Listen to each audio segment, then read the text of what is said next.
जी अस्सलाम वालेकुम। मेरा नाम हारिस तारिक है and I am from kerbstone builders private limited और मैं एक रियल एस्टेट ऑथर भी हूँ और एक ऐसे मार्केटिंग मैनेजर के तौर पे भी काम कर रहा हूँ। सो बेसिकली हमने एक सीरीज ऑफ टॉपिक्स के ऊपर एक डिफरेंट एपिसोड्स बनाने की कोशिश की है ताकि हम रियल एस्टेट की इन्वेस्टमेंट और प्रॉपर्टी रिलेटेड इश्यूज को एड्रेस कर सकें डिफरेंट पॉइंट्स की शक्ल में। हम समझते हैं कि रियल एस्टेट का डिसीजन लेने से पहले कुछ चीज़ें हैं, फैक्टर्स होते हैं जिसको हमें मलहूज़ खातिर रखना चाहिए।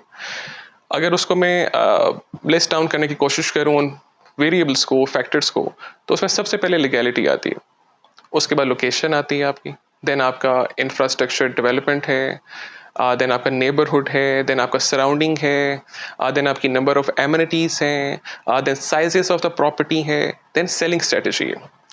आज के टॉपिक के अंदर, आज के एपिसोड में जो हम कवर करेंगे वो लीगल पॉइंट ऑफ व्यू है कि आपकी जो रियल एस्टेट इन्वेस्टमेंट है, चाहे वो प्लॉट के अंदर है, अपार्टमेंट्स में है, किसी वर्टिकल डेवलपमेंट फ्यूचर के प्रॉपर्टी के अंदर है, वो किस कदर सिक्योर है, किस कदर फाइनेंशियल गारंटी आपको उसके अंदर दी जा रही है, जो कि बहुत एक हॉट एक सब्जेक्ट है और बहुत सी क्यास सराइयाँ इसके अंदर होती रहती हैं। सो आज इस चीज़ को हम बड़े कैटेगोरिकली इसको डिफाइन करने की कोशिश करेंगे।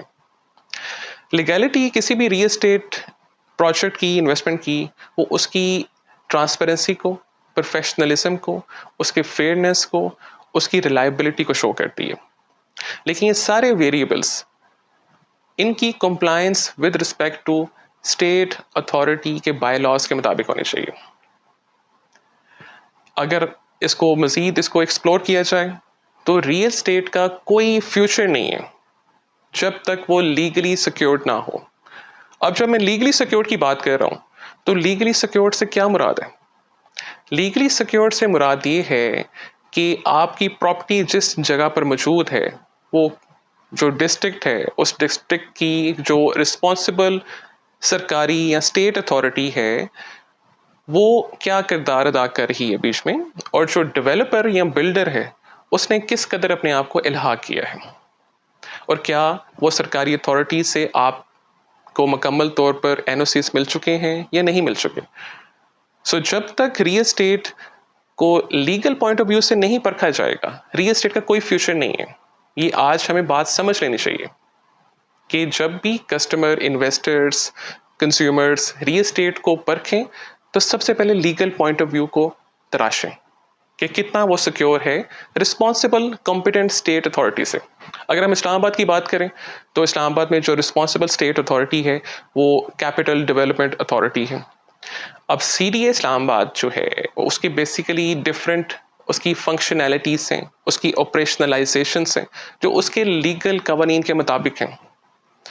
सीडीए ऑर्डिनेंस 1960 के अंदर सारी उसके फंक्शंस को डिस्क्राइब किया गया कि ये कॉम्पिटेंट स्टेट अथॉरिटी इस्लामाबाद में रियल एस्टेट की डेवलपमेंट को, अर्बनाइजेशन को और बाकी हर किस्म की इंफ्रास्ट्रक्चर को डील करेगी, उनको सिक्योर करेगी, उनको पब्लिक इंटरेस्ट में प्रेजेंट करेगी।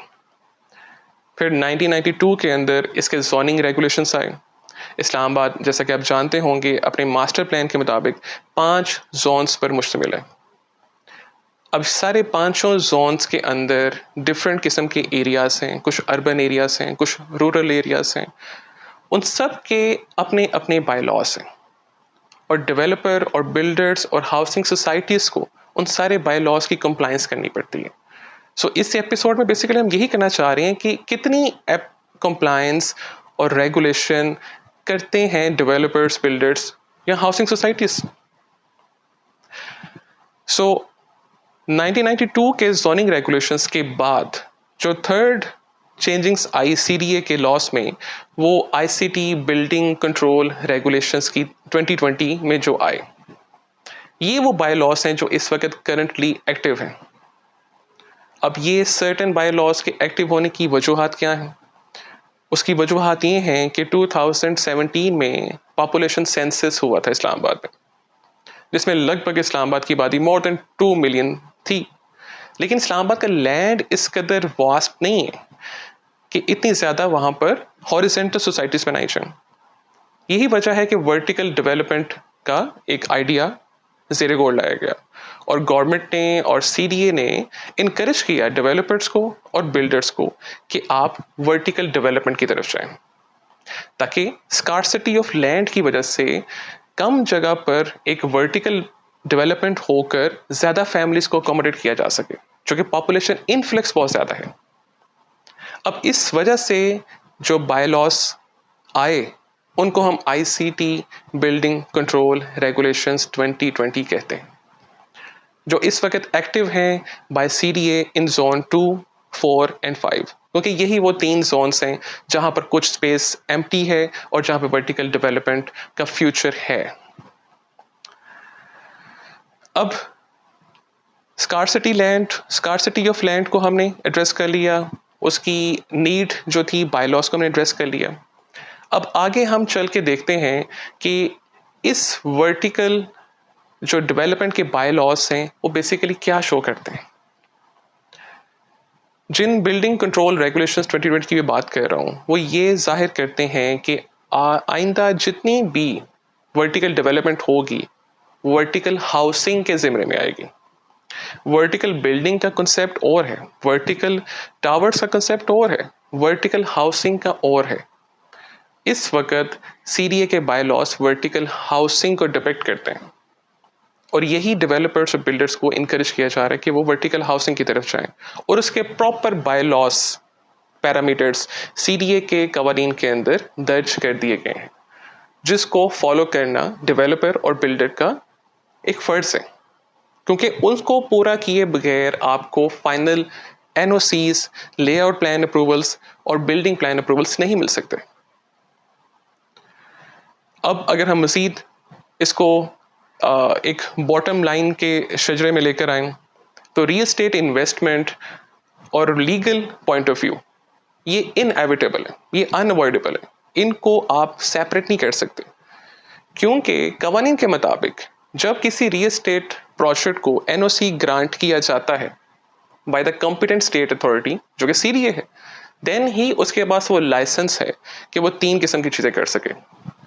पहली ये कि वो एनओसी मौजूद है तो वो कंस्ट्रक्शन एक्टिविटीज़ का आगाज़ कर सकते हैं, वो लेजिटिमेट है। दूसरा ये कि वो जनरल पब्लिक की मार्केटिंग कैंपेन कर सकता है। तीसरा ये है कि वो सेल परचेज कर सकता है टू द जनरल पब्लिक। अब मार्केट में बेशुमार ऐसे डेवलपर्स और बिल्डर्स मौजूद हैं जो इन कवानीन का उस तरीके से मलहूज़ खातिर नहीं रखते, उस तरीके से इतना कंप्लायंस नहीं शो करते। आपको अक्सर सुनने में मिलता होगा कि हमारे डॉक्यूमेंट्स प्रोसेस के अंदर हैं, जब वो प्रोसेस में हो जाएंगे तो रेट्स बढ़ जाएंगे, तो अभी इन्वेस्टमेंट कर लें। हरगिज़ इन चीज़ों में ना जाएं जब तक डेवलपर और बिल्डर के पास फाइनल लीगल क्वालिफिकेशन ना हो, उसे फर्दर परसू ना किया जाए ताकि आप सिक्योर रह सकें, क्योंकि स्टेट के अदारे ही प्राइवेट डेवलपर और बिल्डर्स को वो गारंटी और सिक्योरिटी प्रोवाइड कर सकते हैं ताकि आप पब्लिक में जाके इसको सेल परचेज कर सकते हैं, ताकि पब्लिक के इंटरेस्ट को प्रोटेक्ट किया जा सके। सो इससे फिर एक और चीज़ भी वाज़ह होती है कि वो डेवलपर्स और वो बिल्डर्स जो एनओसी पोजेस करते हैं, जो कि बदकिस्मती से इस्लामाबाद में बहुत कम ऐसे लोग हैं जो उस कैपेसिटी में एनओसीज के प्रोसेस का हिस्सा बनते हैं, और जिन डेवलपर्स के पास वो एनओसी होते हैं आप ये समझ सकते हैं कि वो डेवलपर्स और बिल्डर्स पब्लिक इंटरेस्ट में काम करना चाहते हैं। वो समझते हैं कि आवाम की हार्ड अर्नड मनी को प्रोटेक्ट करने के लिए हमें एनओसी लेना स्टेट अथॉरिटी से बहुत ज़रूरी है। अब इन तमाम चीज़ों की अहमियत को, प्रॉब्लम्स को, नीड्स को उजागर करने के बाद मैं कुछ लिस्ट डाउन करना चाहूँगा कुछ चीज़ों को जिनको आपने रियल एस्टेट इन्वेस्टमेंट प्रॉपर्टी के अंदर जब भी करें तो आपने डेवलपर से पूछ सकते हैं। ये आपका राइट है। चूँकि हमारा एपिसोड्स जो हैं वो पब्लिक इंटरेस्ट पर ज़्यादा फोकस करेंगे, तो इसलिए मेरे लिए ये बहुत इंपॉर्टेंट है कि मैं इन चीज़ों को लिस्ट डाउन कर सकूं आपके लिए। नंबर 1 के ऊपर आपने लैंड ऑनरशिप के डॉक्यूमेंट्स को चेक करना है कि ज़मीन की मिल्कियत किसके नाम के ऊपर है। आया कि वो किसी इंडिविजुअल ऑनर के नाम के ऊपर है, ग्रुप ऑफ इंडिविजुअल्स के नाम के ऊपर है, या वो रजिस्टर्ड कंपनी के नाम पर उसकी मलकियत ट्रांसफ़र है। दूसरा आपने चेक करना है कि क्या उस प्रॉपर्टी, उस प्रोजेक्ट के पास NEC सर्टिफिकेट मौजूद है। NEC कहते हैं नॉन इनकम्बरेंस सर्टिफिकेट को, जो कि जारी किया जाता है ज़िलाई इंतज़ामिया की तरफ से। आपने ये भी चेक करना है। फिर मज़ीद आपने चेक करना है कि आपका जो प्रोजेक्ट जिसमें आप इंटरेस्ट ले रहे हैं उसकी DVC कमेटी में क्या रिमार्क्स हैं। DVC कहते हैं डिज़ाइन वेटिंग कमेटी, जो कि CDA के अंदर जब आप अप्रूवल का प्रोसेस डालते हैं तो उसमें एक बड़ा कलीदी एक जुज़ है, उसके बगैर आपको NOCs ग्रांट नहीं होते। देन उसके बाद आपने बिल्डिंग प्लान्स देखने हैं उस वर्टिकल प्रोजेक्ट के, क्योंकि हम वर्टिकल डेवलपमेंट और उसके फ्यूचर की बात करें इस्लामाबाद में, सो हम बिल्डिंग्स की बात कर रहे हैं। सो आपने बिल्डिंग प्लान्स को चेक करना है जो CDA की तरफ से कितने अप्रूव्ड हैं। देन आपने लेआउट प्लान्स को देखना है कि वो CDA से किस कदर अप्रूव्ड हैं। अब ये कुछ CDA की बेसिक चीज़ें हैं जिसके बगैर आप फंक्शन नहीं कर सकते। इसके अलावा भी और स्टेट सपोर्टिंग स्टेट अथॉरिटीज़ होती हैं जो फर्दर लीड करती हैं CDA के ही प्रोसेस के अंदर। अब वो कौन सी सपोर्टिंग स्टेट अथॉरिटीज़ हैं?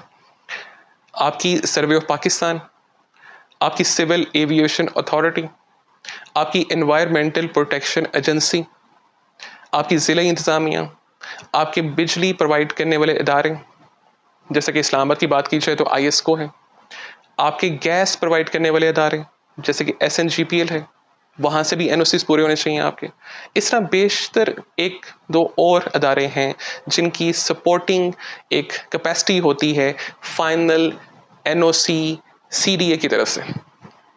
ये सब चीज़ें जमा होती हैं, देन आपको CDA की तरफ से, जो कि एक स्टेट अथॉरिटी है, उसकी तरफ से एक नो ऑब्जेक्शन सर्टिफिकेट जारी होता है और वो लेजिटिमेट करता है कानूनी तौर पर डेवलपर और बिल्डर को कि अब आप कंस्ट्रक्शन और मार्केटिंग और सेल परचेज कर सकते हैं। ये बॉटम लाइन है। रियल एस्टेट का कोई वजूद नहीं है इन चीज़ों के अलावा। इन चीज़ों को आपने कभी इग्नोर नहीं करना।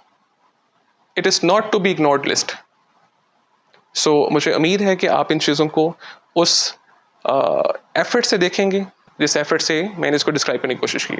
सो मुझे इजाज़त दीजिए। अल्लाह हाफ़िज़।